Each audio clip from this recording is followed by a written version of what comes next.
I will say, as a high performance coach for the past 9 years for CEOs, like, one of the biggest things I tell people who are starting to go on podcasts is to come on with a polarizing perspective. And it Yeah. has gotten me clients and revenue from when I go on like A player hustle hard podcasts and I'm like, take a midday nap. And Yeah. they're like, wait, what? Like, we don't do that. Because productivity is intimately tied with courage. And sometimes when you're in that, like, that hustle, high achieving space, the thing that you fear is actually rest. Yeah. And when you can make friends with that fear and do the courageous thing, you'll actually see your productivity increase.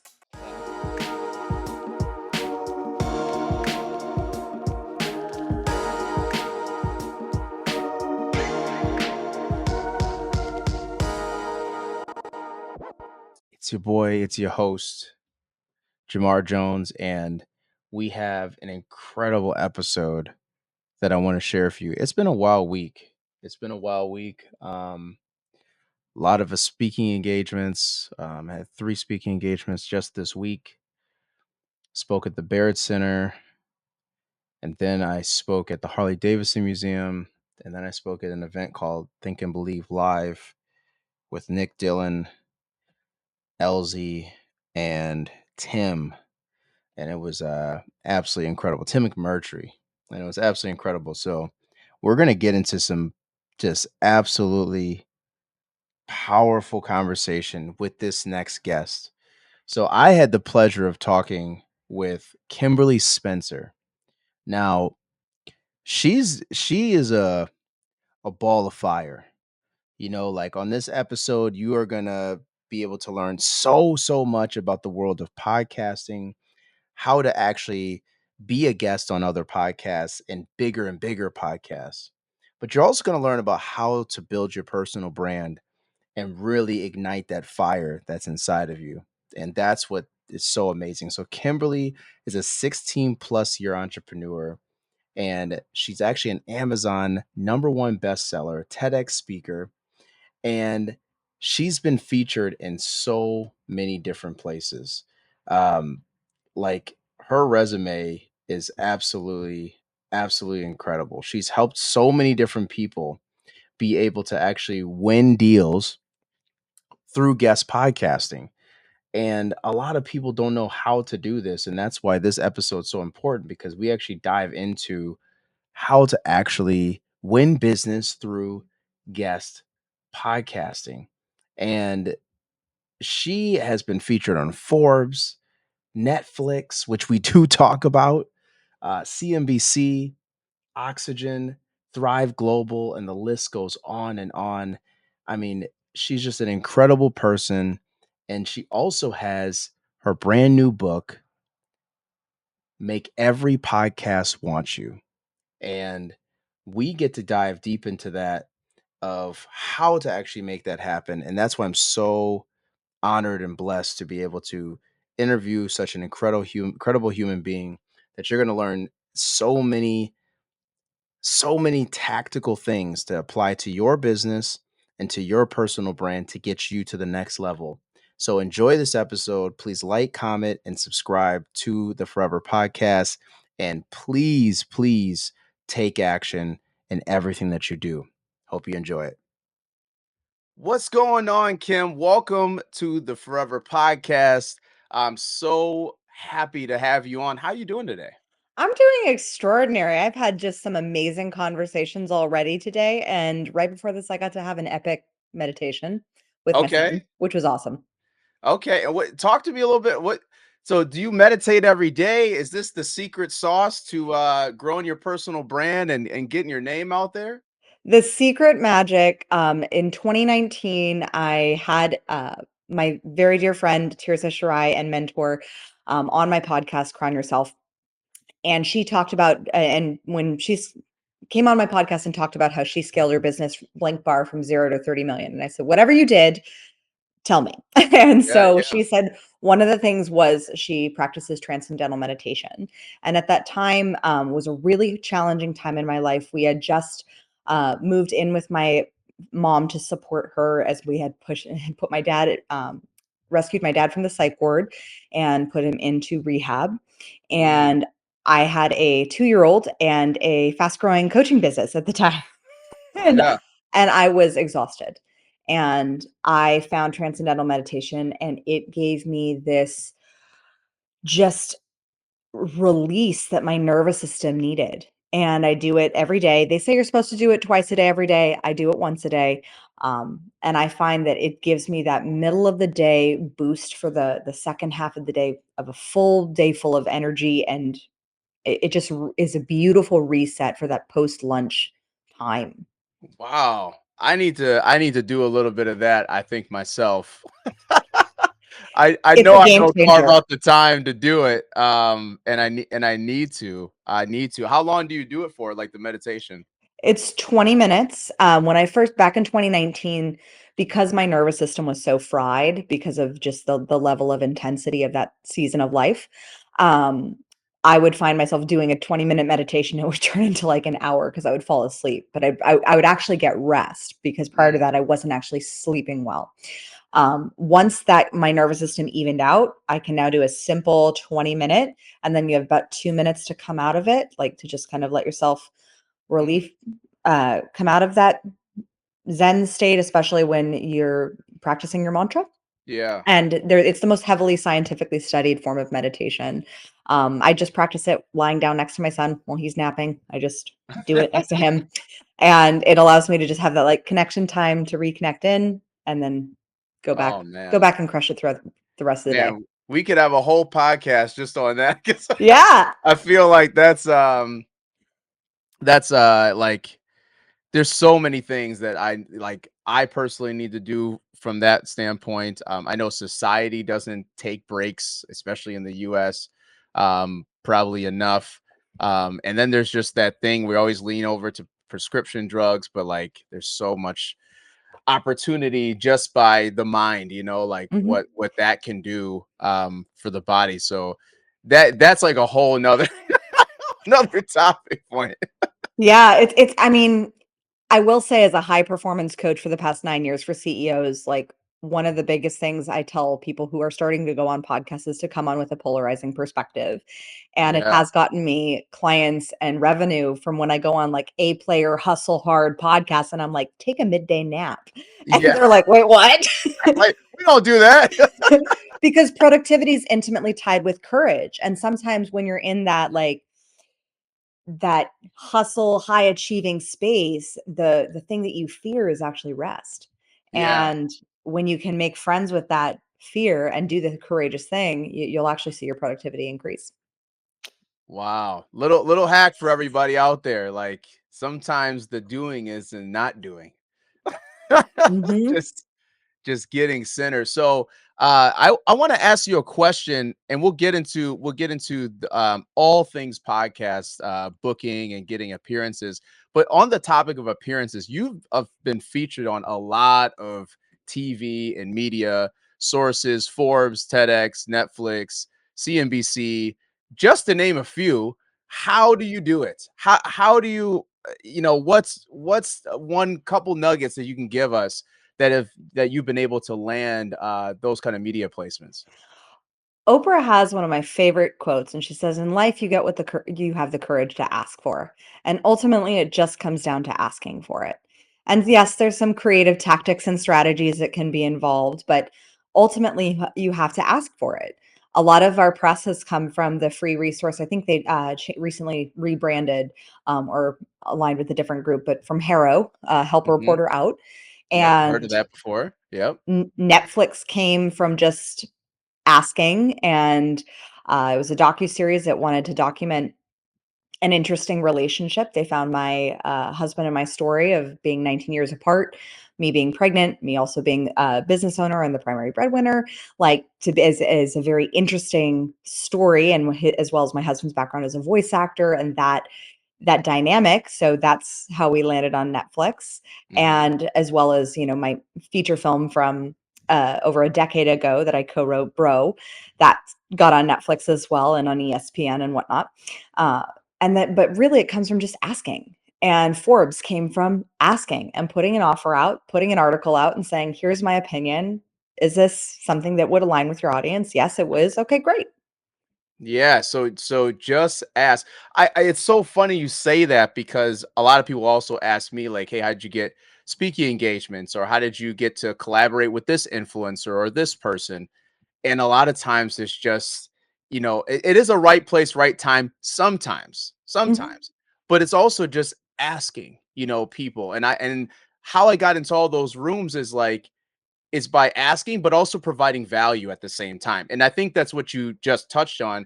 It's not that you just asked and said, "Hey, can I be can I be featured in Yes. fourth?" You had some like extreme value that was perfectly aligned for what they needed at the time. And it was just a perfect match. And asking, but also having the value at the same time is really that magic. Yeah, Joe Polish wrote a book called What's in It for Them that is like the best marketing book on the planet.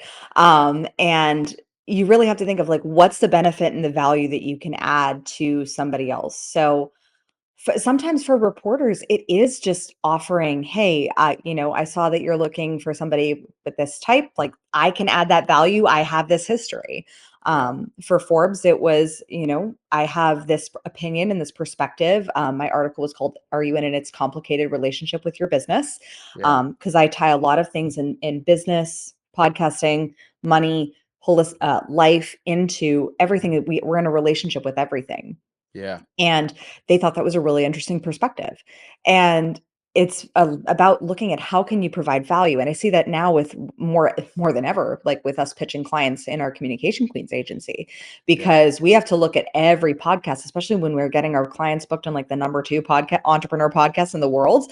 Like, Yeah. how can we and who can be the client that really adds the most value to that show, that Yeah. is in alignment with what that audience, what that podcaster and what that audience is wanting to get, like to grow their podcast into being. Right. And looking at it from that perspective. So I get a bajillion podcast requests a day, and I'm sure that you do too, of like, "Hey, I think it'd be a great, guest for your podcast." And it's like, Right.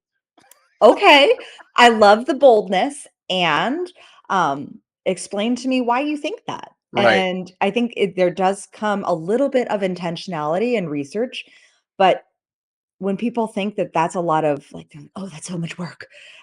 Like, I counter that with, well, you can go into the free things and do all the free things and submit 50 times, and Yeah. maybe you get some like low hanging fruit and some opportunities with some, unranked podcasts, or you make a very strategic targeted email pitch to a global top podcaster where you demonstrated that you listened, that you can add value in offering your review, that you can, show that how your story correlates into what they're already producing and how you can offer a unique and different angle and perspective.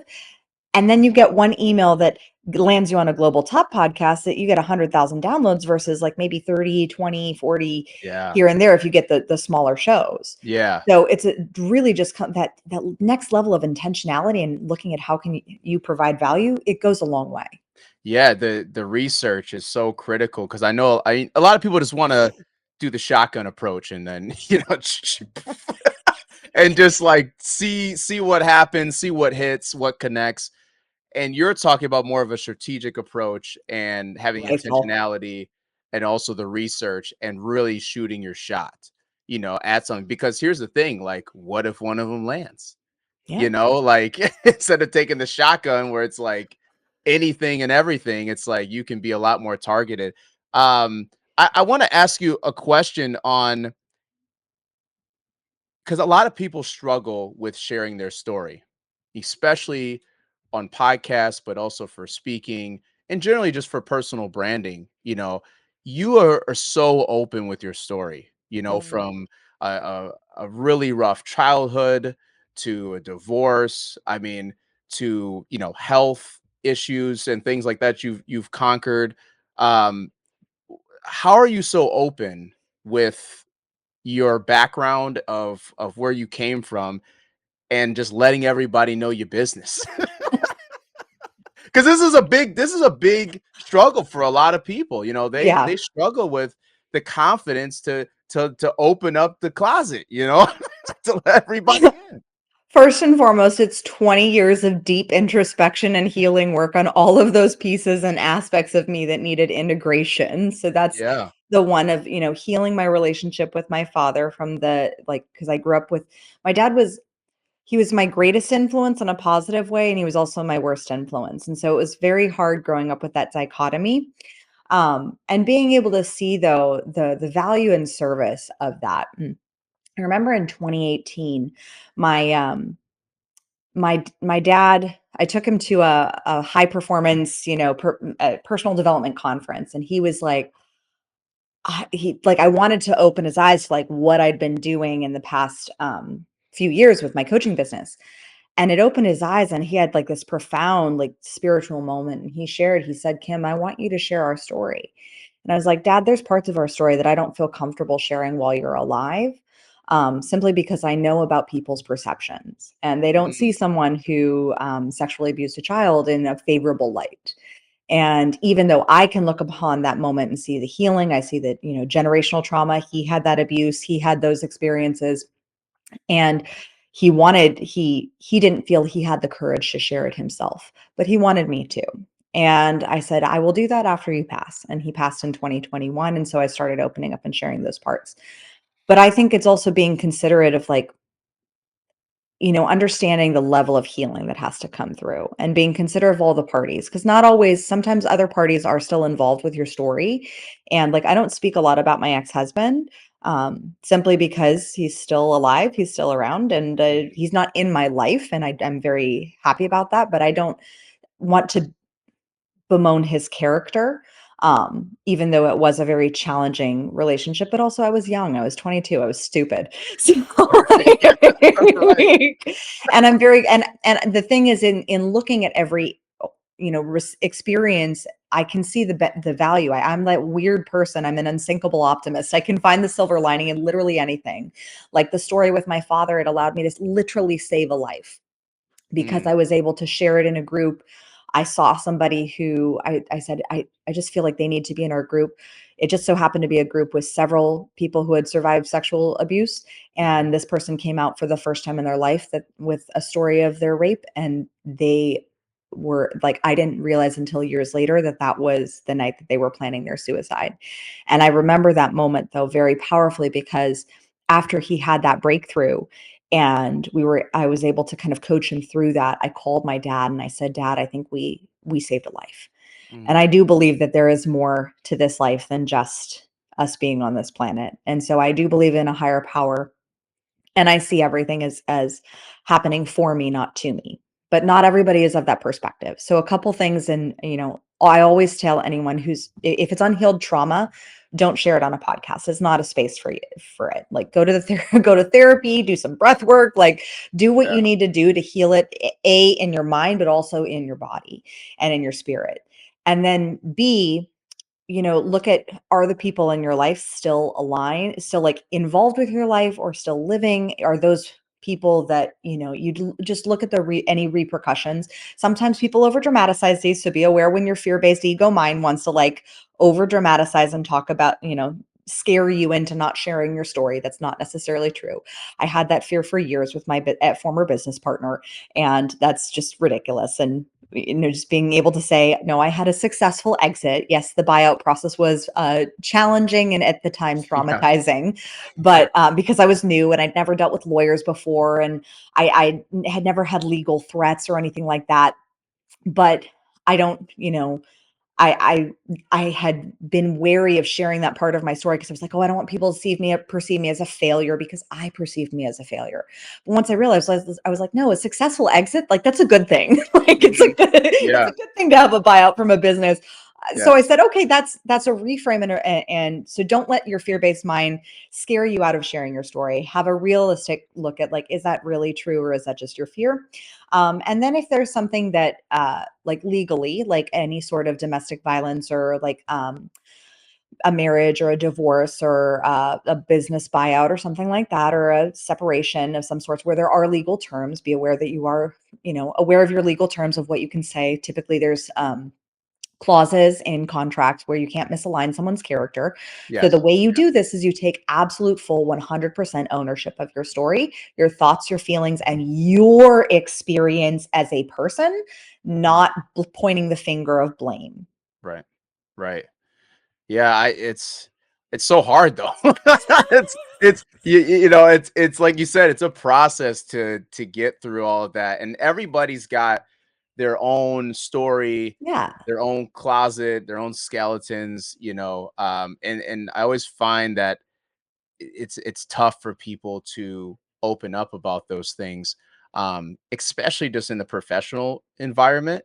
Um, and so that's kind of the next thing I want to ask you about is that so if I'm an executive of a company and I want to get my message out there and get on more podcasts, let's paint a clearer scenario. Let's go somebody in tech. Let's say they're um, a CIO or CTO, and they're trying to get more visibility, get on podcasts, maybe get some speaking engagements through there if they can. But let's focus on podcasts. What are the steps that they need to do to be able to get on podcasts, but also get on larger platforms as they get their message and story out?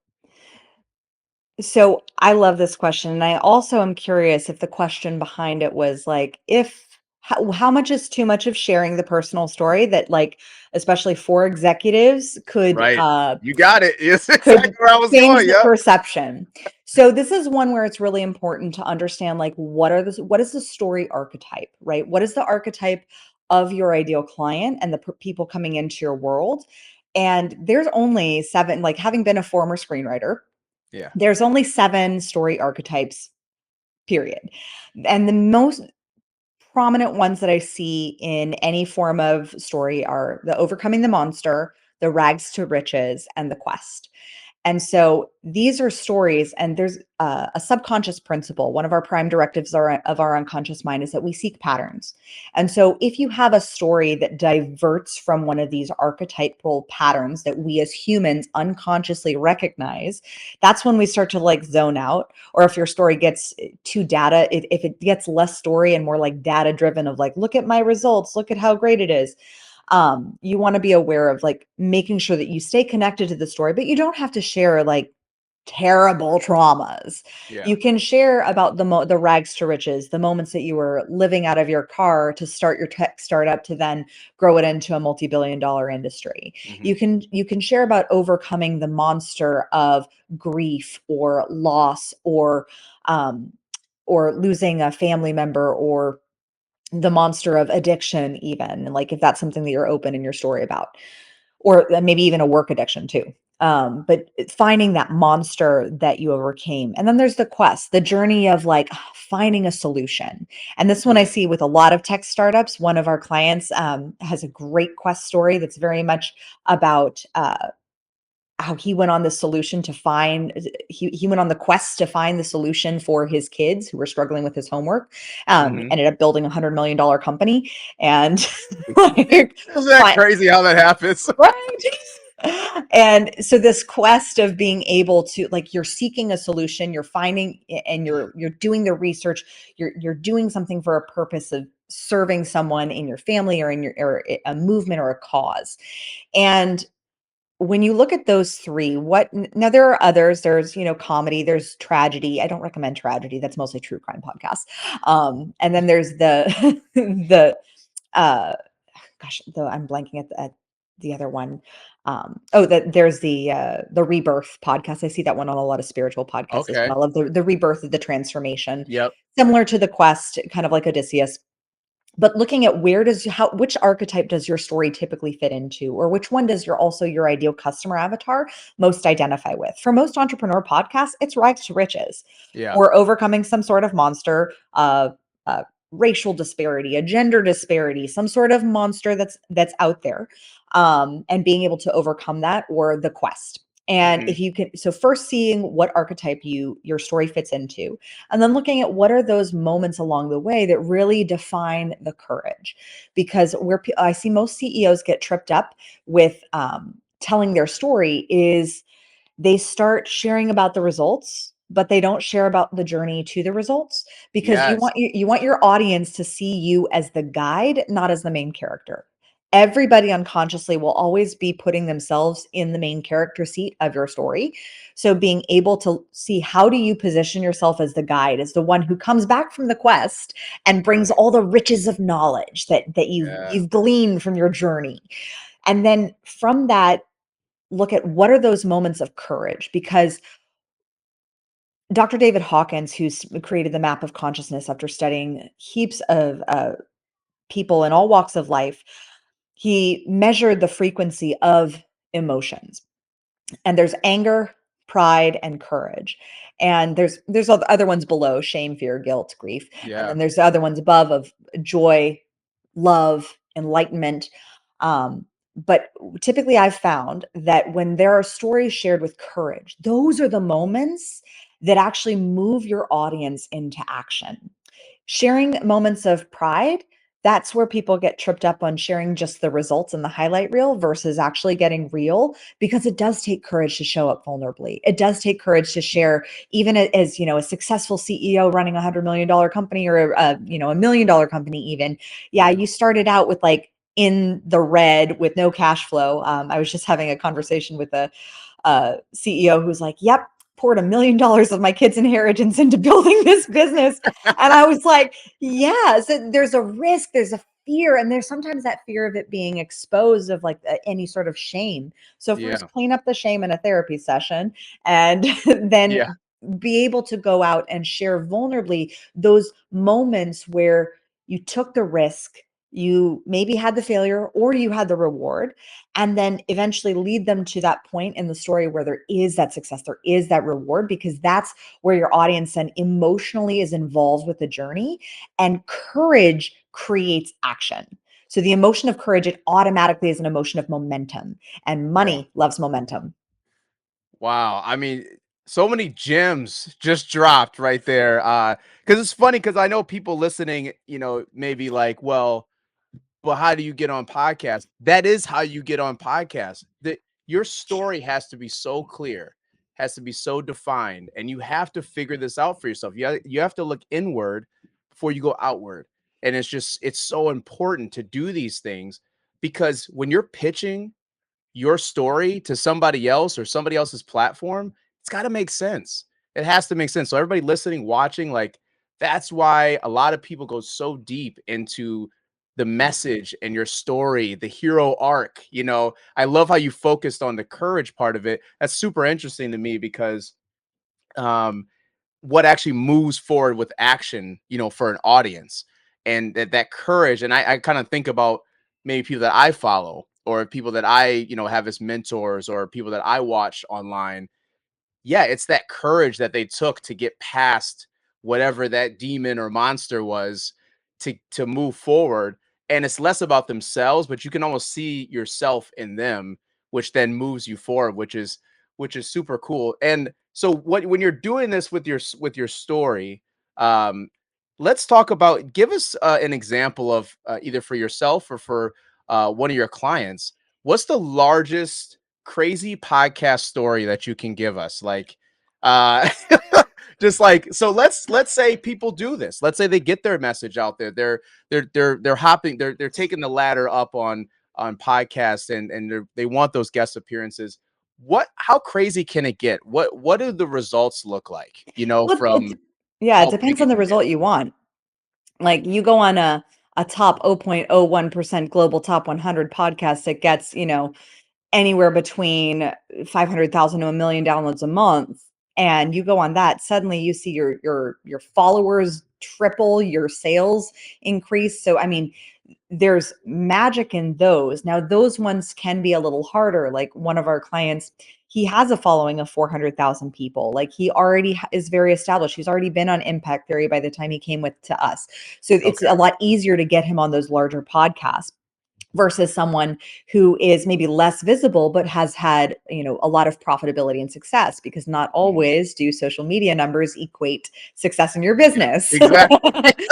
So being able to, get those people visible and get them on bigger podcasts, you don't have to be on, the 0.01% global top 100 podcasts to actually have profitability. In fact, I've generated over $250,000 for my coaching business from just guest podcasting alone. And that was before I even was on the global top 100 podcast, because what happens is you want to make sure the values align. So like, for example, one client, because and this came from one sale from one listener of one podcast that I was on, and I see exactly how it aligned because it was my husband's podcast. And so I always joke that my husband, as far as coaching clients go, he's a Gen Xer. Most of my clients are Gen Xers, established business people. He's had his season of business in life. He's was in this new transition of figuring out what he's passionate about and starting to try new things.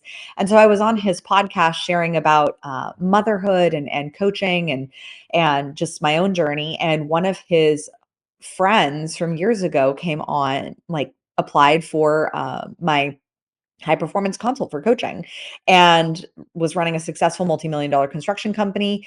And it was like values. So very similar values. So my husband values, freedom, integrity, honor, and really wanted to create a life of freedom for herself and her children. And Hmm. she resonated with my message as being a mother and, wanting to create generational wealth for my family. Right. And that like values, like demographics. So it comes on to understanding who your demographics are. So if you see the podcaster, typically the podcaster is going to be the best reflection of who their audience is. And so when you go on a podcast, even if it's a smaller podcast, but there is a successful business owner who has been thriving doing, multi-million dollar business, and he just wants to start a podcast, Yeah. um, that can be a great example of who their audience is, because like attracts like. And so when you look at who you're pitching, be strategic and who is your ideal customer. And then one of our part of our strategy is looking at, yes, go on podcasts that build your authority. Yeah, aim for some of those global top 100. But actually, we found more profitability to come from the podcasts that are a mirror for your avatar and also a mirror for your angle, because your angle is where your story is. Your Yeah. angle are those unique aspects of you that are different and have those pieces. So, like, I've gotten clients by going on to podcasts about bulimia to share about my bulimia journey from 2 decades ago. But Yeah. being those specific angles are unique to my own story. And so look at each piece of your story. And so let's say you're a mompreneur running a six-figure business as a health coach, and your avatar is postpartum women, and you struggled with postpartum anxiety. So you could go on postpartum anxiety podcast, targeting going on postpartum podcast, go on six-figure, seven-figure mompreneur podcast, go on Mhm. mom podcast, mompreneur podcast, and you get a lot more versatility than just focusing on, I'm a health coach going on health coaching podcasts. Right. So Right. the authority podcast, they will establish your authority in the industry, but the avatar podcast and the angle podcasts are actually the biggest piece that we see attract more people into your world as customers. Yeah, it makes total sense because you're essentially then you're still going back to that story.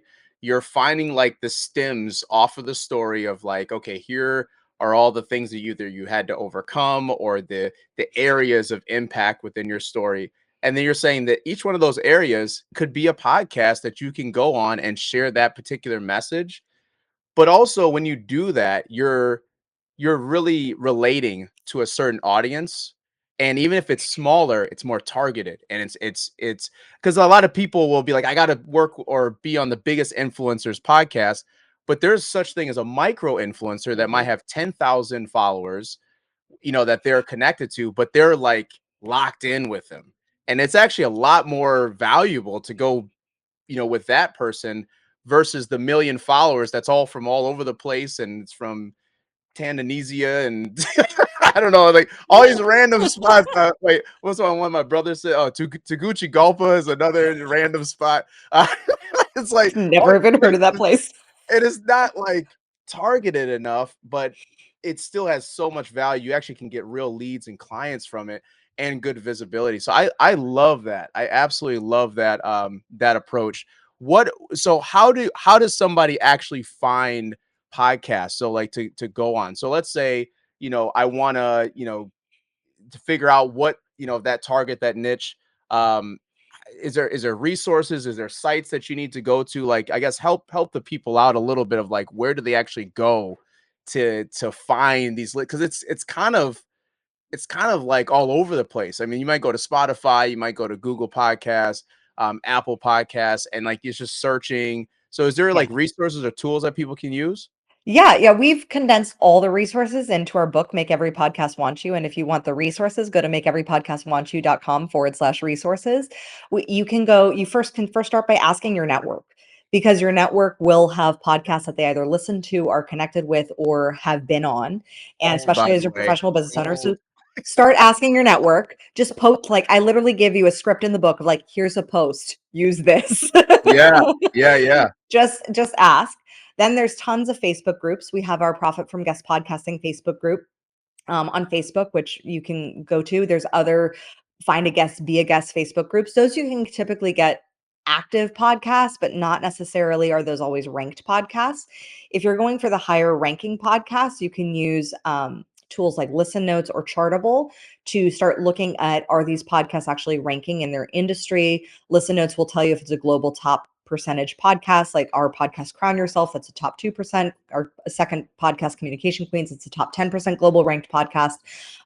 So it'll give you the longevity numbers. You'll also see with Chartable, like, are they actually ranking in any country? And this will also give you a good vetting process, like, because 90% of podcasts are not going to be worth your time as a busy business owner. You want to make sure that you're heavily targeting the ones that are active. So we have a basic rule that we follow: at least 5 reviews, at least 30 episodes, and at least producing every 90 days. That's the basic rule. And that alone puts them in the top 10% of podcasters. Isn't that a crazy stat? Like top 10% of Bare minimum, right? Oh my god. It's just so what is your hot take on traditional media, cuz you've been featured on a lot of big media platforms versus podcasts? Like, do you feel like do you do lean, towards one than the other? What's your hot take on that? I think it's part of your whole overarching marketing strategy. Like, because definitely being able to say that I've been in Forbes and Netflix, it adds street cred to Yeah, my name and it adds credibility. They're definitely noticeable names.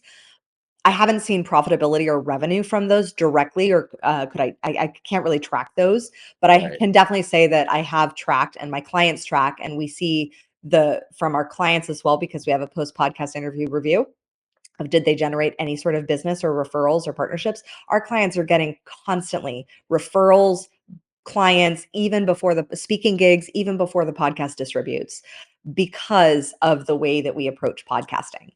Yeah. And it starts with the relationship. And so treating podcasts like this big, like, should give me the visibility. Hey, I think I should be on your podcast, asking, versus like what we said in the beginning, adding that value. And then Yeah. just like in any quality relationship, you want to treat it like, I like to think of a podcast interview like a first date. Like, you can treat it like a one night stand sort of thing, but you're missing out on the holistic aspect of the beauty of the relationship that can come from the development of further business interests beyond the scope of the interview. The interview is a basic introduction.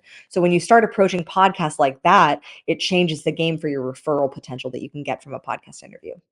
Yeah, it's all about the mindset, and the approach for it. Because a lot of people do treat it as one night stands. They Yeah. go on there, they leave, and they don't even like repost that they were even like featured in it. It's just so funny. Like they won't mention it like at all. Like it's just Yep. they went over your house for one night quick and they're out. They don't They even got hit what they you up, no wanted. text, no call, no nothing.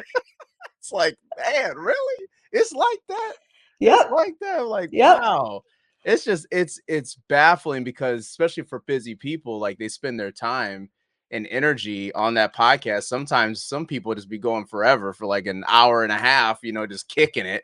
And then like they don't do anything with it. Don't Yeah. repurpose the content. They don't, further the relationship.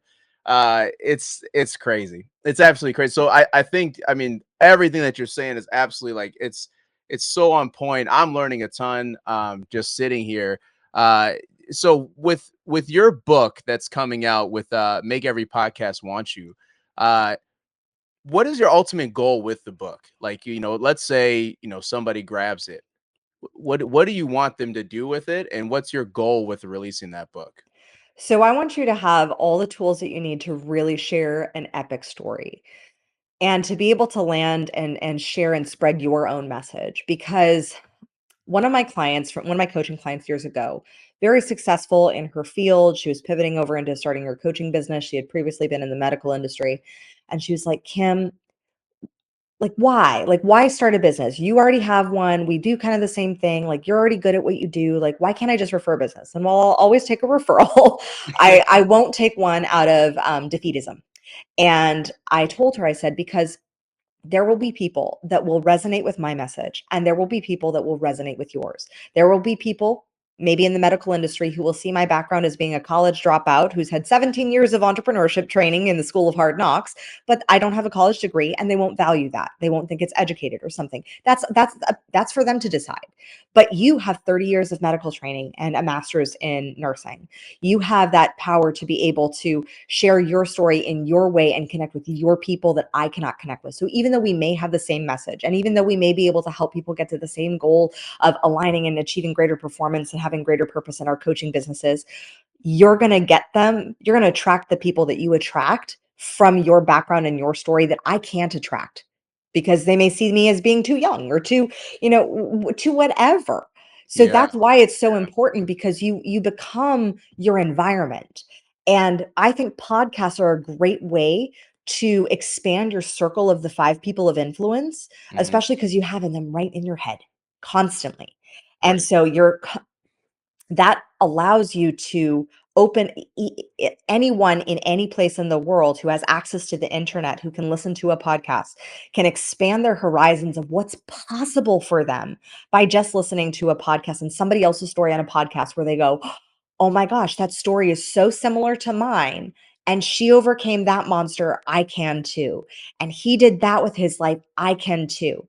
And that's the biggest thing that we can do, is rising each other up. And so if I can share the tools, strategies to get you on the podcast that we do for our high-end agency clients and serve you with that, so you go forth and conquer, then go forth and conquer, and like get the book and learn how to share your story in a way that really lands and resonates, so that you get on the big podcasts, and or even the smaller micro influencer Right. podcasts, where you're able to get those diehard fans, like you said on my podcast, Jamar, the first 1,000 fans, Yes. and who really love and live for your message because they resonate with it, something deep within themselves. And that's how we start to uplift humanity, is by changing the collective story. Beautifully said. Like I just beautifully was that rehearsed? I was like, that was beautiful. I mean, it's because I often tell people, even with honestly with anything, but definitely with even with speaking, like people are like, well, what do I have to contribute? I'm sure there's plenty other speakers out there. Same thing with a podcast. Same thing with starting a business. I mean, it's you have a certain aura and energy about you, certain way on how you articulate your message, your story, and even from physical, mental, like every aspect of you is unique and different, and somebody will align and connect with that somebody else can't, and that's why you do it. And that's why, I mean, you perfectly worded that, because some I might just take that clip and just give it to people if I don't feel like explaining it. Like, listen to this clip. It's very well put. Um, what? So I guess before we head out of here, what is your hot take on podcasts of where it's going?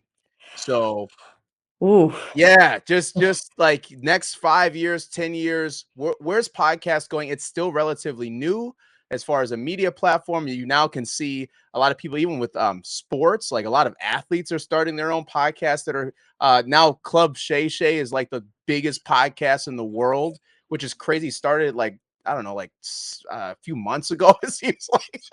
And he's getting some of the biggest guests. I mean, he's competing with like Joe Rogan, like he's Yep. up there. Where is it going? Like, where's all this podcast stuff going? Actually, there was a podcast from Saudi Arabia. I think I'm going to mispronounce it, so forgive me, but I think it's called Finjad.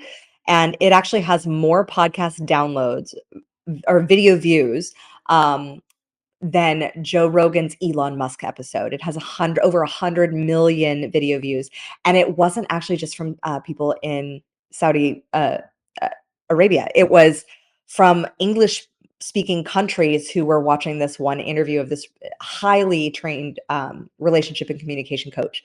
Um, and so I think we're going to see a lot more international podcasts, and with the power of AI that we're going to it's going to just be Oh, exponential in the yeah, next, for sure. 5 years. We're going to see more international podcasts in multi languages taking the stage because they'll be able to easily translate into other languages. I think we're going to see, with the globalization of more people adopting phones, like for example, the company Shaconomy is doing amazing work. They're partnering with a phone company to have the Shaconomy app on the phone, not iPhones, but for phones for people all across India and South Asia, which is going to open up a huge market of international podcasts. And because of AI, we can also translate podcasts into other languages, and into you can have a language that's specifically tailored for your, like, each of the, how many languages are there spoken in the world? 187 or something like that. A lot. So you can have your podcast in multiple different languages and have that international, like, impact still. So I think that's one of the things that we're going to see that's on a global scale that we aren't even ready for. I think that with the opening up of the internet, like, we're going to be doubling by the time of 2029. So more people are going to have access to podcasts. The people who stay in the game are going to be the ones who are going to be the most successful with the consistency, and the people who also strive for a level of excellence with their show. Much more with video, but also the level of excellence, the quality of the conversation, the quality of the questions that you ask, the quality of communication. I also think that podcasters in 30, 50 years from now will be the historians of this time. Wow. Is that in the book? Is that in the book too? Yes. So if you That's didn't think that going on podcasts was important, like, if you want to be of the historians of your time, because what AI is going to do in the future, like, it's going to be able to compile all our responses, and podcasts provide a long form, thoughtful, curiosity based response versus the real short form clickbait, trigger happy responses. yeah. And so it's going to be able to discern what was actually going on in the world, so podcasters will be the historians in the future. Because it's more long form. You can actually get your full message out there, which it makes it more historically accurate than a quick, headline. Yeah. I think we'll also start to see politicians having podcasts in the future. Mm, Not this current iteration of politicians who are, in their 80s, but I think as younger politicians come onto the playground, we're going to start seeing them having long form podcasts, so that they don't just have the trigger happy yeah. clickbait, but they actually get to get the full concept of their idea and have a discussion around it. Wow. Wow. What a hot take. What a hot take. That clip's gonna go somewhere for sure. I gotta do this. I gotta do this. This next segment is sponsored by Visit Milwaukee. Immerse yourself in a place where bold ideas are sought after, where all are encouraged to bring their personal flourish. Here, innovation is a way of life. In this city, the beat flows. Together, we're dancing to the rhythm, forward. Now, it's your turn to grab hold of that energy, where you'll remember not just the meals, the celebrations, or the uncommon coast. What you'll remember is how we made you feel. Come experience Milwaukee, where fresh meets fearless every day. I want to ask you, Kim, what are your thoughts on Milwaukee? Have you ever visited Milwaukee? And if you have, what was your experience? I have landed in Milwaukee for a layover. And I found the people lovely and very kind. I did ask about the cheese. Nice. And what have you heard about Milwaukee being outside of Milwaukee? Have you heard, like, what have you heard about the city? Outside of that, I haven't heard as much as I think Visit Milwaukee would have want me to Yeah, want me to say.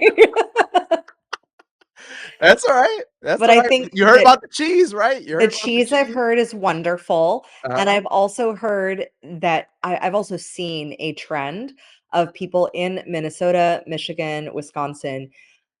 There's a heavy podcast Yeah. community coming up in Yeah. that space. I think it's just because y'all get it gets cold up there, and so you're stuck inside for a while, and you might as well talk to people. It does get cold. It does get cold. There the winter months, it does get cold. A lot of And snow, but you could yeah, batch record a lot of interviews for a you few could months. do. And people got to get creative, and I think that's where all the podcasts are coming from. One thing about some of those, smaller markets is that the creativity is like on an all-time high within those spaces. So they're cranking out all different types of stuff, and podcasts is definitely one of them. I know a few of them that are really good podcasts, right in the Milwaukee area. No, that's cool. It's always interesting just to hear what people's perception is. We've had all different types of stuff with this segment, and I think it's cool. And I want people to just be open and honest about what their experience is, if any. I know if you're ever in Milwaukee, I got to give you a list of places to go, food to eat.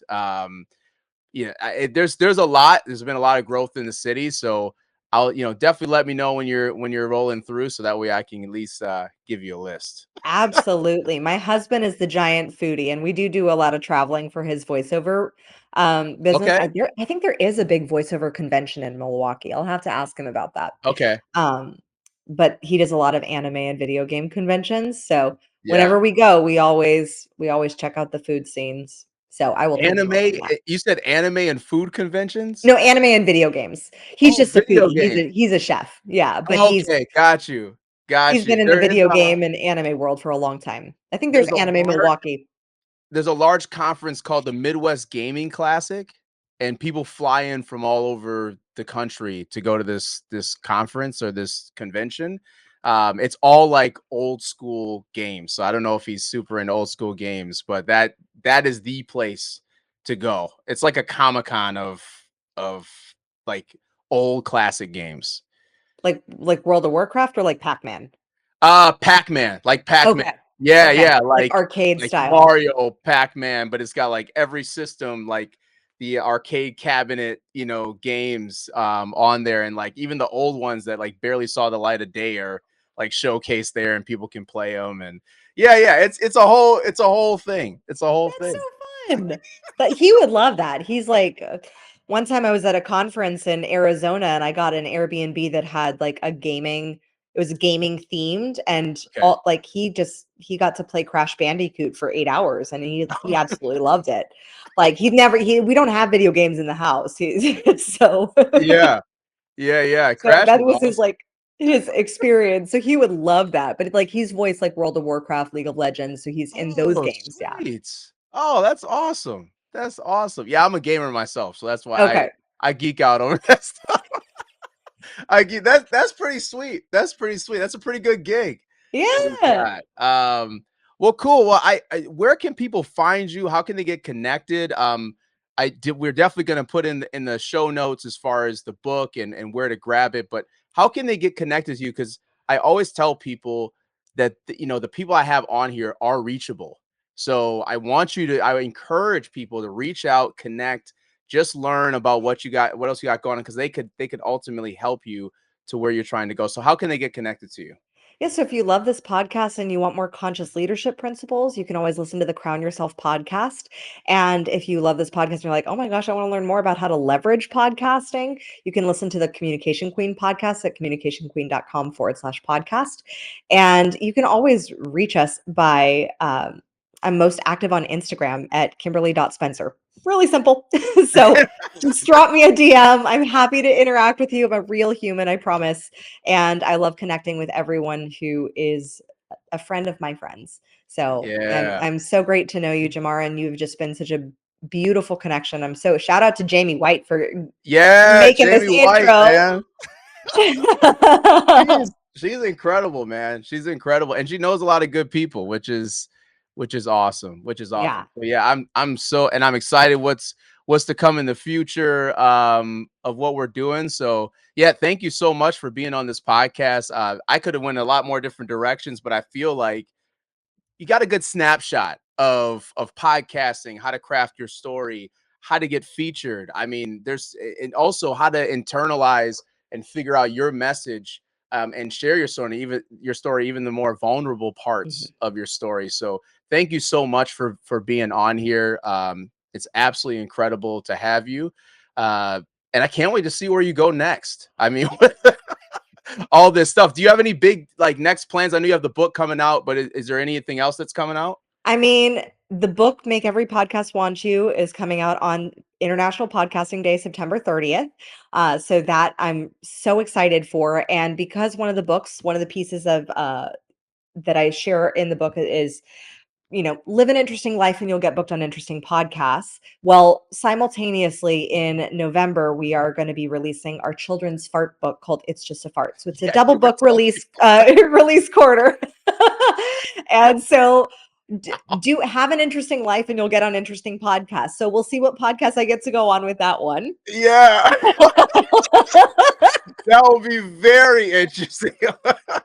Where you'll land with that. Oh my goodness. You could We're go all just over the place with that. all over it, just gaseously flying from podcast to podcast. So make sure if you love this and you want to get more tips on how to really craft your story. I know, like you said, Jamar, like we just scratched the surface. Go grab the book, Make Every Podcast Want You, and it gives you every breakdown that you could need to be able to really land on the best podcast for you and your business. Oh man, amazing. So if you're watching, listening, please like, comment, subscribe to the podcast, to the YouTube, everywhere. We're streaming everywhere. We're posting everywhere. And if you've heard something that in you that you want to take action, just know that you can ultimately change your circle to change your life. And so definitely reach out to Kim, and you never know where the interaction is going to lead you. So until the next time, we'll see you. Peace. Don't forget to like, comment, and subscribe. And don't forget to hit that notification bell for more amazing content that we're going to be putting out. And don't forget, you can change your circle to change your life.